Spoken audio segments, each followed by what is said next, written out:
పాదారవింద శతకమునందలి 48వ శ్లోకానికి అర్థం చెప్పుకుందాం.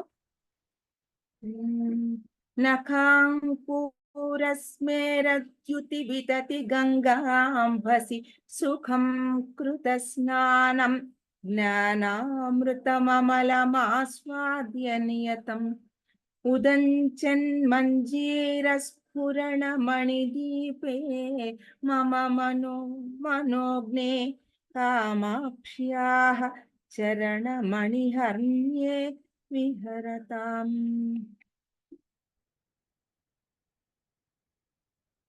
ప్రతి పదార్థానికి వస్తే నఖాంకూర, అంకూర అంటే స్ప్రౌట్స్, మొలకలు అన్నమాట.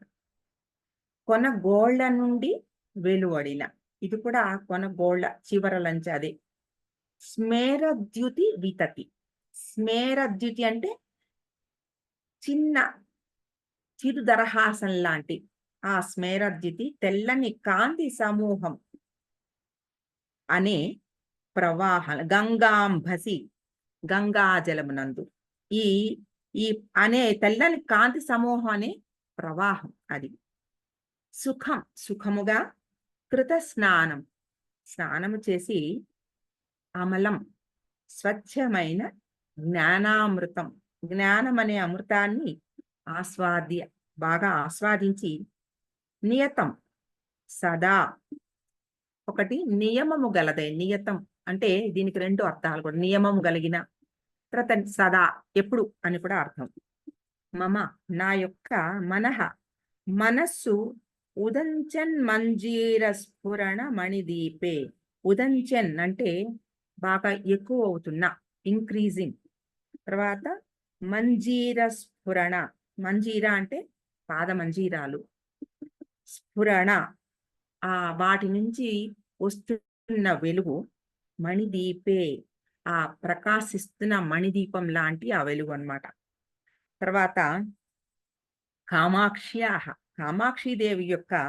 మనోజ్ఞే, మనోహరంగా ఉన్న, అందమైన. చరణమణిహర్మ్యే, దివ్య చరణమును రత్న సౌధమును అంటే ఆ మణుల ఆ పాదం అనే మణి సౌధమునందు. విహరతాం, విహరించుగాక. అమ్మవారి పాదాల్ని ఒక పెద్ద మణులతో కూడిన ఒక భవనంలాగా ఇందులో చెప్తున్నారు. అమ్మవారు చింతామణి గృహంలో ఉంటుంది అని చెప్పుకుంటాం. చింతామణి అంటే శ్రీచక్రం, శ్రీచక్రమే చింతామణి గృహం. అమ్మవారికి చింతామణి శ్రీ గృహం అని చెప్పుకుంటారు. ఇది ఒక ప్రతిపాదన. అమ్మవారు శ్రీచక్రంలో ఉంటుంది. శ్రీచక్రం చింతామణి గృహం. చింతామణి, మణి అనేది మాట అక్కడ ఒకటి వచ్చింది మనకి. తర్వాత అమ్మవారు ఆత్మస్వరూపం. ఆత్మస్వరూప అయిన అమ్మవారు ఎక్కడ ఉంటుంది? ఒక సాధకుడి ఆత్మ అంటే శరీరం. ఆత్మ ఎక్కడ ఉంటుంది? శరీరంలో ఉంటుంది. ఆత్మ ఆ శరీరంలోనే ఉంటుంది. కాబట్టి ఒక సాధకుడి శరీరంలో కూడా అమ్మవారు ఆత్మస్వరూపంగా ఉంటుంది. ఇవి రెండు ప్రతిపాదనలు. ఇదొకటి చింతామణి గృహంగా ఉన్న శ్రీచక్రంలో ఉంది. తర్వాత ఒక సాధకుడి ఆత్మస్వరూపంగా ఆ సాధకుడి శరీరంలో కూడా ఉంటుంది. అంటే ఇప్పుడు రెండు కలిపితే ఏమైంది? అమ్మవారి ఆ మణిదీప శ్రీచక్రమే సాధకుడి శరీరం కూడా కదా. సాధకుడి శరీరమే శ్రీచక్రం. ఇవి రెండు కలిపితే మనకి శ్రీచక్రము వేరే కాదు, మన శరీరంలోనే ఉంది అనేది ఒక మాట మనకి. ఇవన్నిటికీ కలిపి ఒకటి వచ్చింది. మన ఆ లాజికల్ అన్ని కలిపి చేస్తే ఒక మాట మనకి ఇప్పుడు అది వచ్చింది. అంటే ఆత్మస్వరూపమైన అమ్మవారి ఆ గృహం ఒక సాధకుడి శరీరం కూడా. కాబట్టి అమ్మవారు చింతామణి గృహంలో ఉంటుందంటే అమ్మవారి చరణాలు కూడా అందులోనే ఉంటాయి కదా. చరణాలు వేరే చోట, శరీరం వచ్చి వేరే చోట ఉండదు కదా. చింతామణి గృహంలోనే ఆవిడ చరణాలు కూడా ఉంటాయి. ఇది ఒక భావన.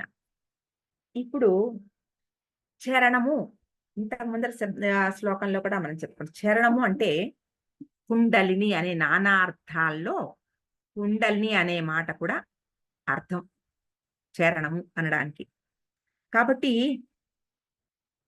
ఈ కుండల్ని నివాసం చరణము, అమ్మవారి చరణము అంటే కుండలిని అని కూడా అర్థమైంది కదా. ఈ బ్రహ్మాండము, పిండాండము అంటే వ్యష్టి సమిష్టి, మైక్రో మ్యాక్రో మనం అర్థం చేసుకుంటే బ్రహ్మాండము, పిండాండము. పిండాండంలో ఒక సాధారణ ఒక సాధకుడిలో కూడా ఒక కుండలిని శక్తి ఉంటుంది, అది వ్యష్టి. సమిష్టి అంటే బ్రహ్మాండాన్ని అంతటినీ కూడా అమ్మవారి శరీరంగా భావన చేస్తే ఈ బ్రహ్మాండానికి ఒక కుండలిని ఉంటుంది. ఇది చరణ. ఈ ఈ మొత్తం అంతా కలిపితే ఈ రెండు కూడా చరణ మణిగృహాలే. సాధకుడి శరీరము, బ్రహ్మాండము రెండు కూడా చరణ మణిగృహాలే. కుండలిని ఉండే ఇల్లే కదా అది గృహము. ఇప్పుడు మీకు అర్థమైందా చెప్పే విషయం? ఈ చరణమణి గృహము, చరణమణి హర్మ్యే అనే మాటకి ఇక్కడికి తీసుకొచ్చారు అది అర్థం. ఈ చరణమణి హర్మ్యే అంటే అమ్మవారి కుండలిని, అంటే ఈ సమిష్టి కుండలిని అది చరణ మణి. అలాగే వ్యష్టి సాధకుడిలో ఉండే ఇది, అంటే ఇదంతా ఈ రెండు కూడా చరణ మణి హర్మ్యే. రెండు కూడా చరణ కుండలిని తిరిగే మణిగృహాలే. చింతామణి గృహం అని అనుకున్నాము. ఆ చింతామణి గృహము చరణ అంటే కుండలిని అని అర్థం చెప్పుకున్నాం కాబట్టి కుండలిని ఉండే మణి గృహాలే అంటే శ్రీచక్రాలే, చింతామణి గృహాలే. ఇది ఇక్కడికి ఒక భావంలోకి ఇక్కడికి తీసుకొచ్చారు. సరే, ఇక్కడ నఖాంకుర స్మేర ద్యుతి వితతి గంగాంభసి సుఖం, ఇటువంటి ఈ మణి గృహంలోకి, చింతామణి గృహంలోకి సాధకుడు ప్రవేశించాలి అంటే చాలా శుద్ధుడై అవ్వాలి కదా. అటువంటి శుద్ధతను పొందాలి అంటే ఏం చేయాలి? ఫస్ట్ స్నానం ఆచరించాలి. తర్వాత సరైన కొంత వ్రతం, నియమం వాళ్ళు పాటించాలి.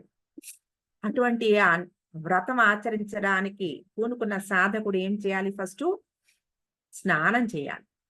స్నానం ఎక్కడ ఆచరిస్తున్నాడు ఆయన? నఖాంకుర స్మేర ద్యుతి వితతి గంగాంభసి.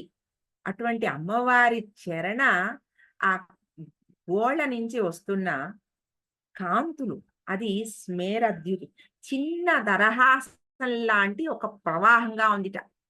ఆ ప్రవాహం ఏంటంటే గంగాంభసి అన్నారు, కానీ గంగా ప్రవాహంలాగా అంటే అంత ఊరకలు వేసే ప్రవాహం కాదు. చాలా నిలకడగా నిదానంగా ఉన్న అటువంటి ప్రవాహం. పెద్ద గంగా ప్రవాహం ఉరకలు వేసే ప్రవాహంలో అయితే పుట్టుకుపోతాడు జీవి. కాబట్టి అటువంటిది కాదు స్మేర ద్యుతి అని అందుకే చెప్పారు ఇక్కడ. అటువంటి చిరునవ్వు కాంతుల సమూహం లాంటి ప్రవాహం. అటువంటి ఆ ప్రవాహంలో సుఖం కృత స్నానం, చక్కగా సుఖంగా స్నానం ఆచరించి, రెండు అమ్మవారి ఒళ్ళ కాంతులు ఎటువంటి, ఇంతకు ముందర చెప్పిన కరుణ చెప్పుకున్నాం, అలాగా ఇక్కడ చిన్న దరహాసం. ఆ చిరు దరహాసం ఎంతటి బలాన్ని ఇస్తుందంటే సాధకుడికి, ఏది చేసినా ఎలా చేసినా కూడా అమ్మకి నేను ఇష్టం అని. అంతే కదా, చిన్నప్పుడు మనకి కూడా గుర్తుంటే అమ్మ హ్యాపీగా చిన్నగా నవ్వుతూ ఉంటే అబ్బా అమ్మ ఇవాళ హ్యాపీగా ఉంది అని మనకు అర్థమైపోతుంది కదా. అప్పుడు ఏమడిగినా చేసి పెడుతుంది అమ్మ. అలాగా అటువంటి ఒక భావం అమ్మవారి ఆ గోళ్ళ కాంతుల నుంచి మనం బాగా గుర్తుపెట్టుకోవాల్సింది. అంటే గోళ్ళ కాంతులు, పాదాలు చెప్తున్నారంటే అది ఏదో ఒక చిన్న భాగము, అమ్మవారిలో ఒక భాగం కాదు. మనం చెప్పుకుంటున్న ఆ షోడశి బీజ మంత్రంలో చివరి భాగం ఏదుందో అది పాదంగా మనం అనుకోవాలి అంతే. అందులో ప్రతి బీజాక్షరము ఎంత పవర్ఫుల్లో, అలాగే అమ్మవారి ఆ ప్రతి మాట కూడా అంత పవర్ఫుల్. అందుకే ప్రతి ఒక అవయవం గురించి వర్ణన చేస్తున్నారంటే అమ్మవారిని పూర్తిగా వర్ణన చేస్తున్నట్టే అది. అప్పుడు అటువంటి స్మేరద్యుతి చక్కటి చిరునవ్వు కాంతిలో స్నానం ఆచరించాట సాధకుడు. స్నానం ఆచరించి సుఖం కృత స్నానం జ్ఞాన అమృత అమల ఆస్వాద్య. ఆస్వాద్య సాధు అంటే చాలా టేస్టీ అని అర్థం. ఆస్వాద్య అంటే చాలా టేస్టింగ్ అంటే రుచి చూస్తున్న. జ్ఞానం అమృతం, జ్ఞానం అనే అమృతాన్ని అమలం. అక్కడ జ్ఞానం అమలం, అమ్మవారి నుంచి వస్తున్న జ్ఞానం మరి అమలమే కదా. అటువంటి అమలమైన ఆ జ్ఞానాన్ని, అమృతాన్ని, ఆ అమృతాన్ని ఆస్వాదించి నియతం, ఆ నియతం అనేది సదా అంటే ఎప్పుడూ కూడా అని ఒక అర్థం. నియతం అంటే ఒక నియమంతోటి, నియమాలు ఆచరిస్తేనే గాని ఆ సాధన మార్గంలో మనం సాఫీగా వెళ్ళలేం. కాబట్టి ఆ నియమాలనన్నిటినీ కూడా ఆచరిస్తూ, అటువంటి ఆచరణలో ఆ నియమాల్ని ఆచరిస్తూ అటువంటి జ్ఞానం అనే అమృతాన్ని ఆస్వాదించి ఇంకా ఆకలి లేదు. ఇప్పుడు ఏంటంటే ముందర స్నానం, స్నానం చేసిన తర్వాత మనం ఒక నియమంగా నిష్టగా కూర్చోవాలంటే ఖాళీ కడుపుతో కూర్చోలేం కదా. ఖాళీ కడుపుతో కూర్చుంటే అయ్యో ఆకలి, ఆకలి మీదకే ధ్యాస పెడుతుంటుంది. అంటే ఇక్కడ అమృతం ఆస్వాద్య. ఈ అమృతం ఎలాంటిదంటే ఇంకా ఎప్పటికీ ఆకలి లేదు. పూర్తిగా ఎప్పుడూ హాయిగా ఉంటుంది. అటువంటి ఆ అమృతము, జ్ఞానము, అమలం. అటువంటి జ్ఞానాన్ని పూర్తిగా పొంది నియమాలతోటి అంటే కొన్ని నియమాలు చూడండి ఎలాగంటే ఏదైనా ఒక నియమం పెట్టుకున్నప్పుడు బయట ఎక్కడ తినకూడదు, బయట మళ్ళీ నేల మీద పడుకోవాలి, తర్వాత ఇన్నిసార్లు ఇది చదువుకోవాలి, ఈ రకమైన వ్రతం ఆచరించాలి, ఇటువంటి నియమాలు మనం ఆచరిస్తూ ఉంటాం. అవే ఇంకా పెద్ద లెవెల్లో చెప్తున్నారు ఈ సాధన మార్గంలో పరమహంసలని ఇంతకు ముందర చెప్పుకున్నాం.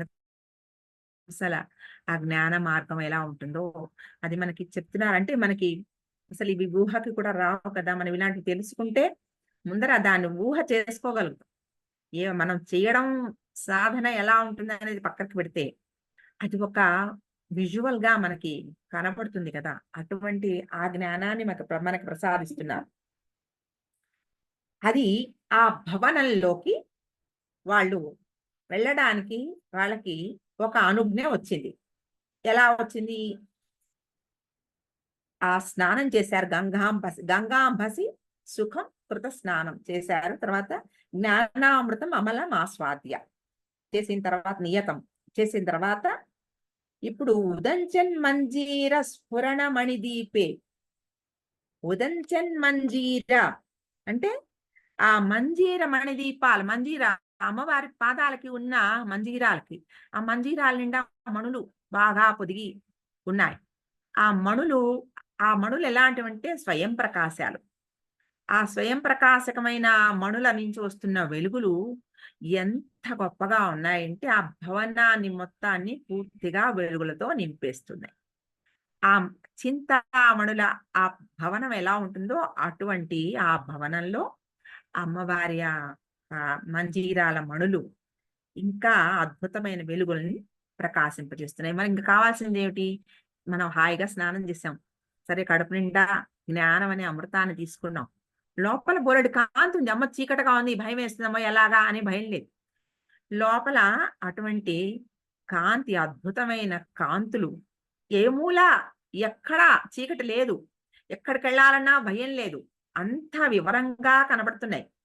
ఏవి ఎక్కడ మనకి చీకటిలోనే కదా అన్ని భయాలు. చీకటంటే అజ్ఞానం. అజ్ఞానంలోనే అన్ని భయాలు. జ్ఞానంలో ఇంకా భయం లేదు. అటువంటి ఒక గొప్ప వెలుగుల కాంతిలో మమ మనో మనోజ్ఞే అటువంటి మనోహరమైన మనస్సుని హరింపజేసేసేవి. అంటే అటువంటి ఒక్కసారి లాగేసుకుంటుంది ఆవిడ. ఆ పాదం కాంతి అదంతా. ఒక్కసారి ఆ సాధకుడి మనస్సుని లాగేసుకుంటుంది కదా.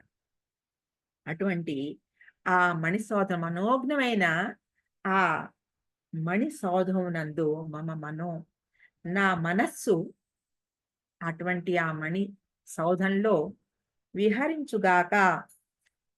నా మనస్సు ఎప్పుడు నియతం, ఇక్కడ నియతము విహరించుగాక అన్నప్పుడు సదా విహరించుగాక. ఈ నియతము ఆస్వాద్య పక్కన పెట్టుకుంటే నియతము, అక్కడ నియతం ఏమిటంటే మనకి నియమంతోటి. ఒకే పదానికి 2, 3 రకాలుగా అర్థాలు మనం చెప్పుకుంటూ పూర్తిగా ఆ శ్లోకంలోకి మనం మునిగిపోవచ్చు. అటువంటి భావ సంపద ఉన్న శ్లోకాలవి. ఒకసారి ఆ అర్థం లోపలికి వెళ్తే ఎలాగైతే ఏదైనా ఒక లోపలికి మనం ప్రవేశించాలంటే, అంటే మనం ఇదివరకు కథల్లో కూడా వింటూ ఉంటే, ఎవరైనా ఒక రాజకుమారుడు ఒక లోపలికి, ఒక భవనం లోపలికి చాలా లోపల రహస్యాలుంటాయి. ఆ రహస్యాలు ఛేదించడానికే రాజకుమారుడు వెళ్ళాలి. ఏదో రాజకుమార్తెను పొందాలో, రాజకుమార్తెకి ఏదో ఇవ్వాలో ఏదో. ఆ లోపలికి వెళ్ళేందుకు ముందర ఎవరో ఒక యోగులు ఆ రాజకుమారుడిని ఆశీర్వదించి కొన్ని విద్యలు ప్రసాదిస్తారు. అవి నువ్వు దీంతోనే నువ్వు లోపలికి వెళ్ళు. లేకపోతే నీకు లోపల ఏం జరుగుతుందో ఏం తెలీదు. చాలా మంది అక్కడ ఆహ్, వీళ్ళుంటారు. ఆహ్, దేవతలు. ఆ దేవతలు అనుగ్రహిస్తే తప్ప నువ్వు ఆ ఫలానాది నువ్వు తీసుకోలేవు, పొందలేవు అని. అంటే జ్ఞానం లేకుండా మనం ఎందులోకి ప్రవేశించలేము. జ్ఞానం కావాలి. ఆ జ్ఞానం అవిదిత్వా న ప్రవిశ్చేత్. అంటే అజ్ఞానంతో తెలియకుండా లోపలికి ఎందులోకి ప్రవేశించకూడదు. ఇది ఇది ఒక ఏమంటారు నిషేధం. అవిదిత్వా న ప్రవిశేత్. అంటే తెలుసుకోకుండా లోపలికి ఎప్పుడు ఎందులోకి వెళ్ళకూడదు. ఇది ఒక ఒక నిషేధం అన్నమాట. అందుకని ఏదైనా మనకి కాస్త తెలుసుకున్న తర్వాతే దేనిలోకైనా మనం ప్రవేశించాలి. ఆ ప్రవేశానికి కావాల్సిన జ్ఞానాన్ని, వెలుగుని అమ్మవారి మణిమంజీరాలు ముందరే మనకి ఇచ్చి, తర్వాత చరణ మణిహర్మ్యే, ఆ మణిహర్మ్యంలోకి, ఆ భవనాల్లోకి, చరణ భవనాల్లోకి తీసుకెళ్తున్నాయన్నమాట. అటువంటి భావం ఇందులో చెప్పారు. అంటే మణిపూరక చక్రం అని ఒక భావం కూడా కొన్ని పుస్తకాల్లో ఇచ్చారు. ఈ మణిపూర చక్రము, ఈ మణిపూర చక్రమే అమ్మవారి అంటే కాంచి అని కూడా చెప్పుకున్నప్పుడు మణిపూర చక్రానికి మనం అమ్మవారు మన శరీరంలో కాంచి మనకక్కడ ఉంది అని. ఎక్కడైతే మనం వడ్డాణం పెట్టుకుంటామో ఆ వడ్డాణం ఉన్న భాగంలోనే అమ్మవారి స్థానం అని. మామూలుగా అక్కడ కాంచి, ఆ కాంచి నగరంలో ఆవిడ ఉంటుందని చెప్తారు. అంటే మణిపూరకంలో ఆవిడ స్థానము అని. ఈ మణిహర్మ్యే అన్నప్పుడు ఆ పూరక స్వాధిష్టానం పైన మణిపూరంలో ఆవిడ ఉంటుందని, ఆ మణిపూరం గురించి కూడా ప్రస్తావన అని ఇందులో చెప్తూ 9 ఆవరణలు కలిగిన శ్రీచక్రాన్ని సుమేరుని శరీరానికి పోలిస్తే మనకి 7 షట్చక్రాలే ఉన్నాయి కాబట్టి మిగతా 2 చక్రాలు మనకి లేవు. మరి ఎలాగా అది శ్రీచక్రం అవుతుంది?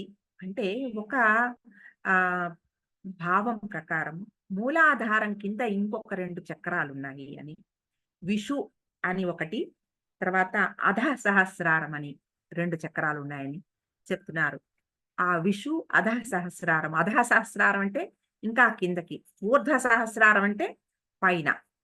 కాబట్టి ఈ విషువు చక్రము, అధః సహస్రార చక్రము ఇవి ఇంకా కూడా డార్కెస్ట్, అంటే మొన్న శ్లోకంలో కూడా చెప్పుకున్నాం. కింద చక్రాలు కొంచెం అవి డార్క్‌గా ఉంటాయి. చీకటిగా ఉంటాయి. వెలుగు లేవు. అంటే అధో లోకాలకి వాటి లౌకిక ప్రపంచానికి కనెక్షన్ ఎక్కువ. ఈ లౌకిక ప్రపంచం అంటే ఎక్కువ కొంచెం ఆ 2 చక్రాలు మరీ జీవజాలం అంటే మరీ పూర్తిగా పశు ప్రవృత్తితో ఉండేవి. కాబట్టి అటువంటి ఏ ఏ జీవి అయినా పశువుగానే లెక్క. కొంత జ్ఞానం పైకి వెళ్ళే వరకు పశువే. అందుకే ఆయన పశుపతి. కాబట్టి ఈ పశు ప్రవృత్తి ఇంకా ఎక్కువగా ఉండే చక్రాలవి 2. అవన్నీ అని చెప్తారు. కాబట్టి అవి 2 కలుపుకుంటే మనకి 9 అవుతాయి. ఈ 9టికి అమ్మవారి శ్రీచక్రానికి, సుమేర్‌కి, నవ ఆవరణలతో కూడిన ఆ శ్రీచక్రానికి కూడా పోలిక చెప్తూ, ఈ శ్రీచక్రానికి సాధకుడి శరీరానికి, ఈ శ్రీచక్రంలో అమ్మవారు ఎలాగైతే కొలువై ఉంటుందో, అలాగే సాధకుడికి ఆ ఒక స్థితికి చేరిన తర్వాత, ఇంతకు ముందర శ్లోకంలో చెప్పుకున్నప్పుడు దహరాకాశ నిర్మలమై ఉన్న అటువంటి సాధకుడి యందు అమ్మవారు ఈ 9 ఆవరణలు దాటి కుండలినిగా 9 ఆవరణలు దాటి సహస్రార చక్రంలో కొలువై ఉంటున్నావిడ అని ఈ శ్లోకంలో మనకి చెప్తున్నారు. ఇందులో బాగా మనకి సమయాచారాన్ని బాగా చెప్తున్నారు. సమయాచారం అంటే శివ శక్తుల పూర్తి కలయిక, ఇద్దరికీ ఉన్న ప్రాముఖ్యత. ఇది సమయాచారం. ఈ సమయాచారంలో మణిపూర కమలంలో అమ్మవారిని సాధన చేయడం అనేది బాగా ముఖ్యమైన ఒక విషయం. కాబట్టి ఇందులో ఇన్ని పాయింట్స్ మనకి చెప్తూ అటువంటి గంగాంబసి సుఖం కృతం స్నానం చెప్పారు. అటువంటి స్నానం ఆచరించి అమ్మవారి పాద గోళ్ళ కాంతులలో స్నానం ఆచరించి చక్కగా జ్ఞానమని ఆ జ్ఞానాన్ని పొంది అమ్మవారి పాద హర్మ్యాల్లోకి, ఆ మణి భవనాల్లోకి మనకి వెళ్ళేందుకు ఒక ఎంట్రన్స్ వచ్చింది మనకి లోపలికి వెళ్ళడానికి. అది ఈ శ్లోకంలో. నఖాంకురస్మేరజ్జుతి వితతి గంగాభసి సుఖం కృత స్నానం జ్ఞానామృతమమలమాస్వాద్య నియతం ఉదంచన్మంజీరస్ఫురణమణిదీపే మమ మనోజ్ఞే కామాక్ష్యాశ్చరణమణిహర్మ్యే విహరతాం. ఎప్పుడూ విహరిస్తూ ఉండాలి అటువంటి ఆ మణి దీపంలో.